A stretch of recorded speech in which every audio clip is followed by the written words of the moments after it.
meus amores, vamos falar de progressão aritmética, mais conhecida como PA. Uma progressão aritmética é uma sequência numérica que cresce ou decresce aritmeticamente, ou seja, cresce ou decresce de acordo com uma soma ou uma subtração de uma constante. Para isso, o termo seguinte é sempre o termo anterior mais uma constante.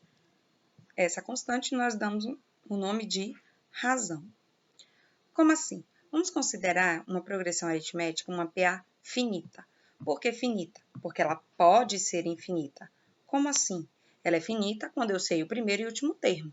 E ela vai ser infinita quando eu sei o primeiro termo, sei como ela se comporta, mas eu não sei quando ela vai parar. Eu não tenho o último termo dela, então ela segue infinitamente crescendo ou decrescendo. Em uma PA, então, finita ou infinita, nós vamos ter sempre que cada termo nós vamos determinar por A. A1, A2, A3 é o número do termo. Então, eu tenho o primeiro termo, segundo termo, terceiro termo. E eu vou chamar por AN o termo N, o enésimo termo. Ou seja, o termo de número 15, por exemplo, é A15, ok? Então, temos A1, primeiro termo, AN é o termo N, e R vai ser a razão, ou seja, como ela se comporta, como ela cresce ou decresce. Como eu sei como ela cresce ou decresce?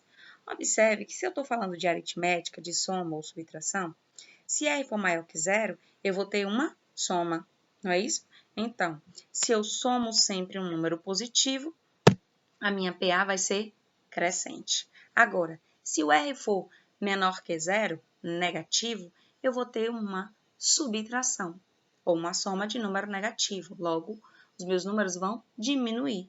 Então, eu tenho uma PA decrescente. E se R for igual a zero, eu não vou somar nada. O número não vai mudar, o termo não vai mudar. Logo, a minha PA vai ser constante, ela não tem modificação. Tudo bem? Agora, note uma coisa.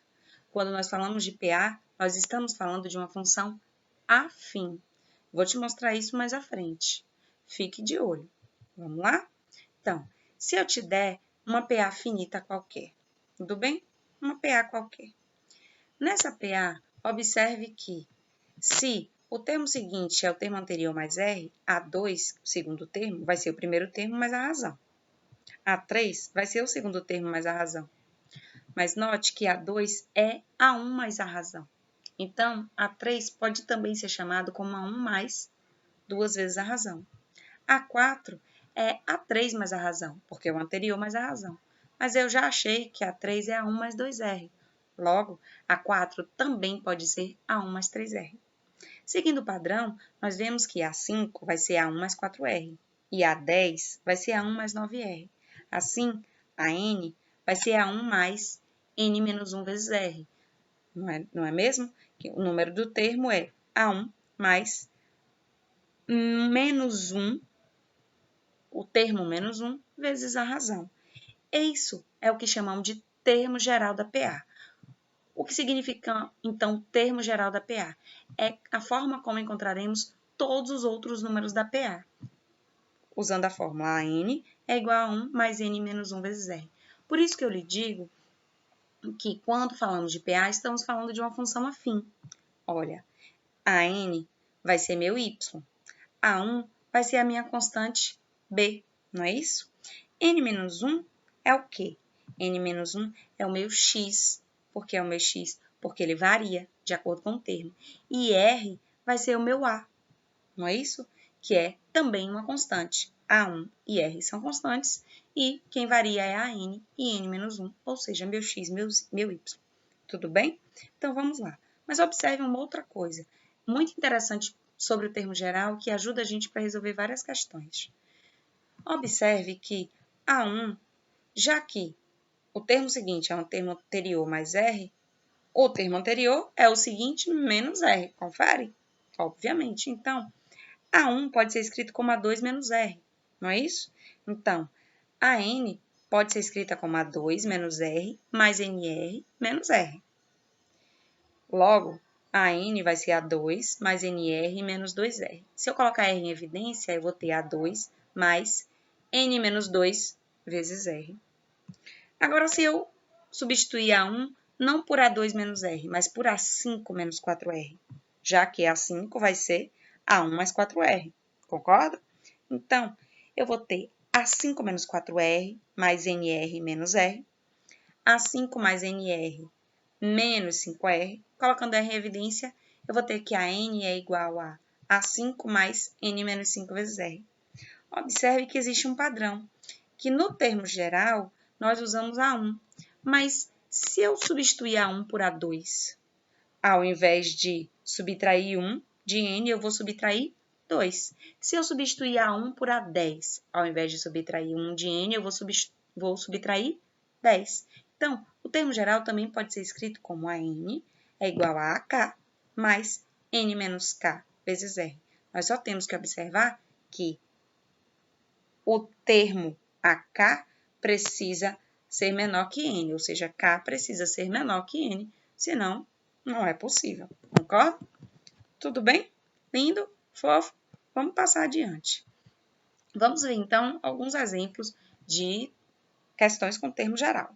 Se eu pedir para calcular o 16º termo de uma PA, ou seja, A16, e te dou A1 e R. Olha, você sabe que a N é A1 mais N menos 1 vezes R. Eu quero saber A16, ou seja, a N é 16. Então, eu tenho que A16 é igual a 1 mais 16 menos 1 vezes R. A1 é menos 10 e R é 3. Então, ficamos com A16 é igual a menos 10 mais 15 vezes 3. Então, A16 é menos 10 mais 45. A16 é 35. Simples, não? Vamos a um outro exemplo. Vamos a um exemplo de vestibular. Em uma PA em que o primeiro termo é 23, ou seja, A1 é 23, e a razão é menos 6, ou seja, R é menos 6, a posição ocupada pelo elemento menos 13. Observe que a N é menos 13, o elemento é menos 13, e ele quer saber quem é a posição que ele ocupa. Então, ele quer saber quem é N, ok? Então, vamos lá? A N é igual a 1 mais N menos 1 vezes R. A N é menos 13, que é o elemento que eu quero descobrir a posição. A1 é 23, mais N, que é a posição que eu quero, menos 1, vezes a razão, que é menos 6. Então, fazendo a distributiva do menos 6 e colocando o 23 para o outro lado da equação, nós vamos ter menos 36 é igual a menos 6 menos 6N mais 6. Colocando o 6 positivo para o outro lado da equação, nós vamos ter menos 42 é igual a menos 6N, logo, a posição ocupada pelo elemento menos 13 é 7. Alguns farão essa questão contando, nas duas questões contando, né? 23, menos 6, menos 6, menos 6, até descobrir menos 13. Ok, é possível, na de cima também. Mas observe que numa questão aberta, a contagem mostra que você entendeu a questão e não que você sabe o conteúdo, ok? É importante usar o termo geral. Lindo? Vamos então ver as propriedades de PA. Se numa PA finita, a soma dos dois termos equidistantes dos extremos, ou seja, que tem a mesma distância dos extremos, é igual à soma dos extremos. O que eu quero dizer? Imagine que eu some A4 mais A7. A4 dista de A1 2 elementos e A7 dista de A10 também 2 elementos. Se eu quiser somar A4 com A7, eu tenho que A4 é A1 mais 3R e A7 é A1 mais 6R. Note que se eu somar aqui, eu vou obter 2A1 mais 9R. E se eu somar A1 com A10, que são os extremos, eu vou ter que A10 é A1 mais 9R. Essa soma passa a ser também 2A1 mais 9R. Note que é a mesma coisa. Então, tanto faz fazer A4 mais A7 ou fazer A1 mais A10. Vamos ver um exemplo. Se eu te der essa PA aqui, se eu somar os extremos, 2 e 30 dá 32. E se eu somar 6 e 26, que tem a mesma distância dos extremos, também dá 32. 10 e 22 também dá 32. E 14 e 18 também dá 32. Essas duplas têm a mesma distância dos extremos e suas somas são exatamente iguais aos extremos. Vamos para a próxima propriedade. Se eu considerar 3 termos consecutivos de APA, não importa se ela é finita ou infinita, basta que eu considere 3 termos consecutivos. O termo do meio será a média aritmética dos outros dois. Vamos ver como é isso. Vamos calcular a média aritmética de A1 e A3, tudo bem? A1 mais A3 sobre 2 é a média aritmética. Lembrar, média aritmética, soma de tudo e divide pela quantidade de termos. Então, A3 é A1 mais 2R. Então, nós vamos ficar com 2A1 mais 2R sobre 2. Se eu simplificar essa fração, nós vamos obter A1 mais R, que é o valor de A2. Logo, o termo do meio é a média aritmética dos termos da ponta. Para que isso me serve? Se eu te der essa PA, 10, 14 e 18. 10 mais 18, 28, dividido por 2, 14. Agora, se eu não tivesse lhe dado o termo do meio, basta você fazer 10 mais 18 dividido por 2, que você acharia o termo do meio. Ok? Lindo. Vamos para a terceira propriedade, que usa muito da segunda. Se eu te der uma PA finita, o termo geral, o termo central, ou seja, o termo do meio, é a média aritmética do termo dos extremos. Então, isso vale para 3 termos, como vale para mais termos. Como assim? Se eu fizer a média aritmética de A1 mais A9, A1 mais A9 sobre 2. Note que A9 é A1 mais 8R, então eu fico com 2A1 mais 8R. Se eu simplificar essa fração, nós temos A1 mais 4R, que é o próprio A5. Assim, A5 é a média aritmética de A1 e A9. Vamos ver o exemplo dessa PA. Se eu fizer 2 mais 34 dividido por 2, vai dar 36 dividido por 2, 18, que é exatamente o termo do meio. Lindo? Tudo bem? Então, vamos ver como utilizar essa propriedade, essas propriedades, no caso, em uma questão. Vamos lá. Vamos para a questão da PUC de 2018. Se eu te der os números na sequência y, 7, z e 15 em uma PA, ele quer saber quanto vale a soma y mais z. Note que se eu considerar os três termos y, 7 e z, o termo do meio é a média aritmética dos termos da ponta. Significa que y mais z sobre 2 é igual a 7. Logo, y mais z é 14. Fim de papo. Existem diversas outras formas de fazer usando PA, mas essa é a mais simples. Ok? Lindo? Vamos então falar das somas dos termos de uma PA finita. Por que finita? Porque nós não conseguimos somar os termos de uma PA infinita. Ok? Por quê? Porque é infinito. Nós não conseguimos descobrir o próximo número. Ele vai ser sempre maior ou sempre menor. Ela não corre para termos um limite, um valor limítrofe. Ok? Então, vamos lá. Se eu te der essa PA finita, com 10 termos, de A1 até A10, a soma desses 10 termos, que eu chamei de S10, vai ser A1 mais A2 mais A3 mais A4 mais A5 mais A6 mais A7 mais A8 mais A9 mais A10. Note o seguinte, que pelas propriedades, nós sabemos que A5 mais A6 é a mesma coisa que a soma dos extremos, A1 mais A10. E que A4 mais A7 também é A1 mais A10, que A3 mais A8 também é A1 mais A10, e que A2 mais A9 também é A1 mais A10. Então, observe que para somar esses 10 termos, é a mesma coisa que fazer 5 vezes a soma dos extremos, ou seja, 5 vezes A1 mais A10. Como 5 é 10 dividido por 2, fazer a soma dos 10 primeiros termos é a mesma coisa que fazer 10 vezes A1 mais A10 sobre 2. Note que esse 10 é o número de termos, N. A1, o primeiro termo, e A10, o último termo, me dando a soma geral, né? N vezes A1, N, vezes A1, mais AN sobre 2. Mas vamos ver isso, vamos generalizar para ficar mais fácil. Se eu te der, então, uma PA finita qualquer, que vai de A1 até o enésimo termo, até AN. A soma dos N termos, SN, vai ser A1 mais A2 mais A3 até AN menos 2, AN menos 1, AN. Tudo bem? Então, nós sabemos que a soma dos termos do meio é igual à soma dos termos das pontas. Então, se eu fizer A3 mais AN menos 2, que tem a mesma distância de AN, não é isso? Tem só um elemento de diferença, vai ser A1 mais AN. A2 mais AN menos 1 também vai ser A1 mais AN, assim como A1 mais AN. Então, a soma desses n termos é a mesma coisa que n sobre 2 vezes a1 mais a n. Como assim n sobre 2 vezes a1 mais a n? Observe que nós temos n termos, mas nós juntamos eles em duplas. Se nós juntamos eles em duplas, quantas duplas eu vou ter? A metade, não é isso? Então, eu tenho n sobre 2 duplas.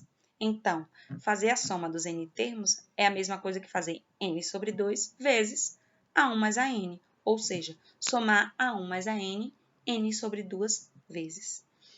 Essa daqui é a fórmula da soma dos termos de uma PA finita, ou seja, a soma dos termos de uma PA é dada por essa fórmula.